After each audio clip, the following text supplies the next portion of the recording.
All right, so let's take a look at chapter 2. What we're going to be focusing on are what are atoms, how do atoms interact to form molecules, and why is water so important to life? So let's start with what is matter. Matter is anything that occupies and takes up space, and all life is made up of matter. Atoms are actually the smallest units of matter, and so all matter being made up of elements means that elements are made up of atoms. There's about 25 elements that are essential for human life. But a lot of those are present in trace amounts in the human body. But there are four elements that make up about 96% of the weight of most living organisms, including human beings: carbon, hydrogen, oxygen, and nitrogen. Let's take a closer look at atoms. So not only are they the smallest units of matter, they are the basic structural units of elements. Atoms are the smallest units of elements, but they're able to still retain the element's chemical and physical properties. An element's just a substance that cannot be broken down into simpler substances, at least not by ordinary chemical reactions. You would need something like a fusion or a fission reaction in order to break down elements, and those don't just occur every day. Ordinary chemical reactions are things like breakdown processes, or dehydration, or hydrolysis, where you use water to break things apart, or building processes that are considered anabolic, where you put two things together to build something larger.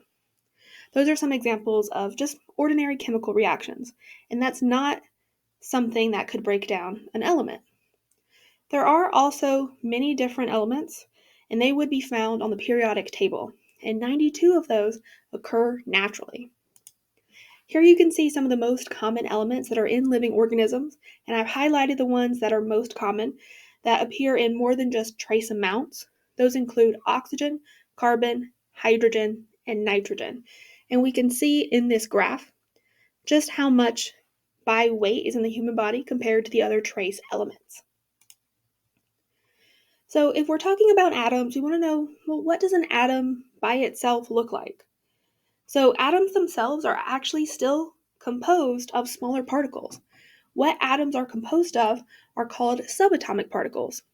The subatomic particles include neutrons, protons, and electrons. Neutrons are uncharged, or you can say they're neutral in charge. Protons are positively charged, and electrons are negatively charged. And on the whole, because stable, inert atoms and those that have gone unchanged and are not charged as an ion in any way, they're neutral, meaning their positive and negative charges balance out. So, unless otherwise told, for this course, you can assume the atom's charge is neutral, unless you're told it's an ion, and we'll talk about ions later.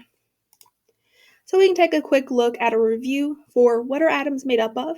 They're made up of the three subatomic particles: neutrons, protons, and electrons. Neutrons being neutral in charge, protons being positively charged, and electrons being negatively charged. So that's what we're talking about when we're looking at atoms, is what they're composed of. But those subatomic particles are also going to be located in different areas. Atoms have a nucleus, and that's where their neutrons and protons are located. Those neutrons and protons are packed into a central nucleus. Whereas the electrons are located outside the nucleus, they actually orbit the nucleus in electron shells. And when we're talking about number of protons, that's actually a unique number. The number of protons for an atom is also known as its atomic number, and that's a defining feature of atoms. So again, a quick review. If you want to know atomic number, just figure out the number of protons in an atom, specifically located in their nucleus. So if you know the number of protons in an atom, you know its atomic number. A good example is hydrogen, which has an atomic number of 1 because it has 1 proton. Vice versa, if I knew it had 1 proton, I would know that hydrogen has an atomic number of 1. The number of protons, which is atomic number, defines that atom. So here's a look at a basic atom.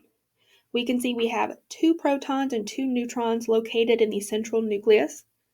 And then we also have 2 electrons located in an orbit around that nucleus.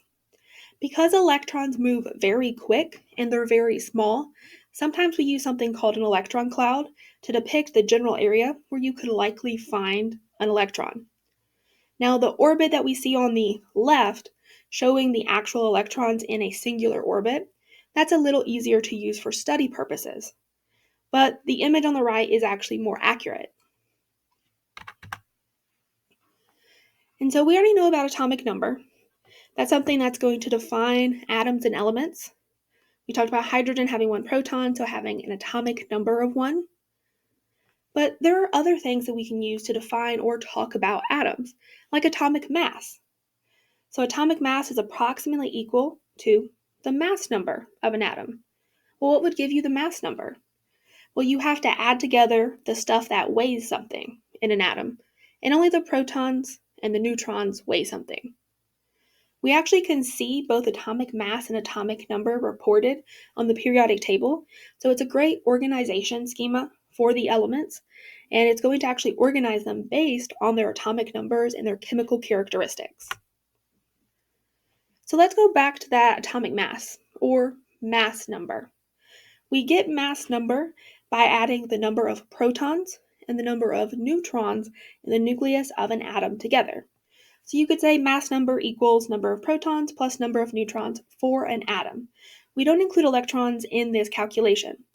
That's because subatomic particles are measured in atomic mass units, or AMUs. This is a completely arbitrary measurement, but to give atoms measurements for their very small particles, we say that since protons and neutrons are bigger than electrons, they have an atomic mass of 1, or are 1 AMU in weight or mass. And then electrons are so small in comparison to protons and neutrons, we say that their mass is negligible, so we're not going to count it.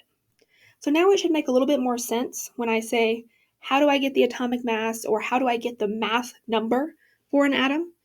I have to add together the stuff in an atom that weighs something. And only the protons and neutrons have a mass that can be added together.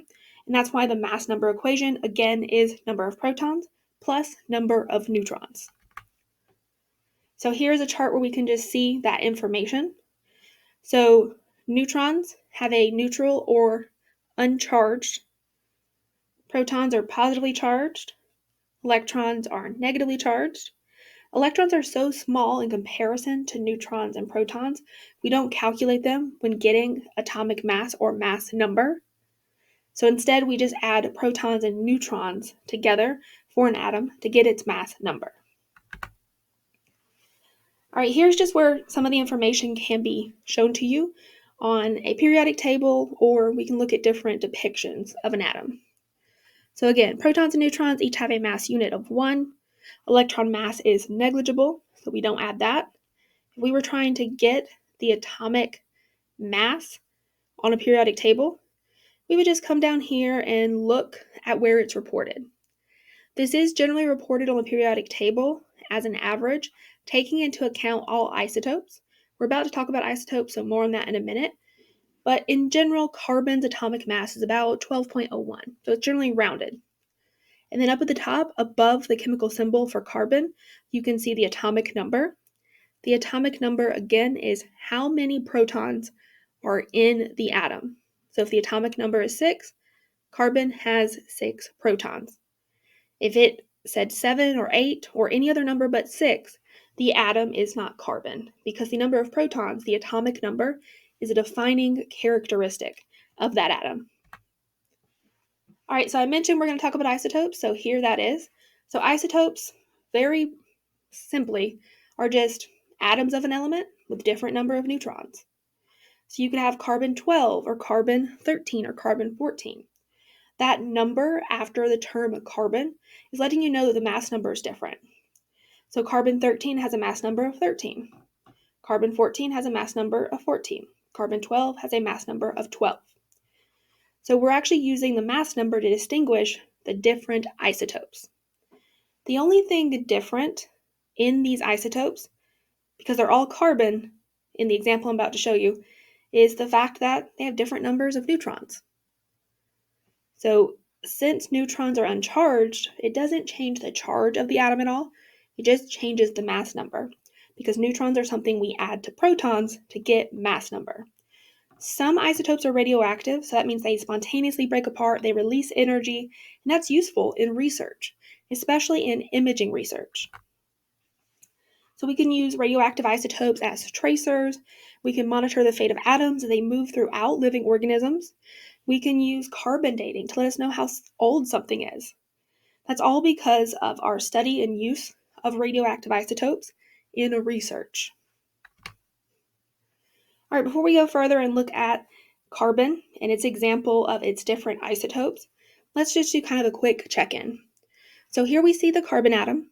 It has 6 protons, 6 neutrons, and 6 electrons. It's a neutral atom because the positive protons and the negative electrons, they are going to balance each other out because they're the same number of positive and negative charges. So what would be the atomic number just based on the information we have? If you said 6, because we have 6 protons, and the number of protons is the atomic number, you would be correct. But what about the mass number? What do I want to add together? Well, I want to add together what actually weighs something. Electrons are too small. So I want to add the number of protons plus the number of neutrons. So that's 6 plus 6, which is 12. So the atomic mass, or the mass number for the carbon atom, is going to be 12. Now, the reason we were looking at carbon there as an example for getting atomic number and getting atomic mass is now we want to look at different isotopes of carbon. Note that they all have 6 protons. 6, 6, and then for carbon-14 also 6. So carbon-12, carbon-13, and carbon-14 all have 6 protons. They also all have 6 electrons. Carbon-12 has 6, carbon-13 has 6, carbon-14 has 6. So these are all carbon, they're all neutral atoms, they're not ions, they don't have positive or negative charges, because the number of positive charges equals the number of negative charges, and so that balances out. The definition of an isotope is atoms of the same element with different numbers of neutrons. So the only thing that's different here is the number of neutrons in each isotope. Carbon-12 has 6 neutrons, carbon-13 has 7 neutrons, and carbon-14 has 8 neutrons. And so the way that we're getting this mass number that helps us label the isotopes is that we're adding protons and neutrons together. So 6 plus 6 is 12, 6 plus 7 is 13, and 6 plus 8 is 14. So that's how we're getting all this information related to isotopes. But the very basic definition is for isotopes, they're just atoms of the same element with different number of neutrons. Next, we're going to be looking at, Next, we're going to be looking at electrons, and we'll be looking at how they're responsible for interactions among atoms. So that'll be the next video, so make sure you watch that.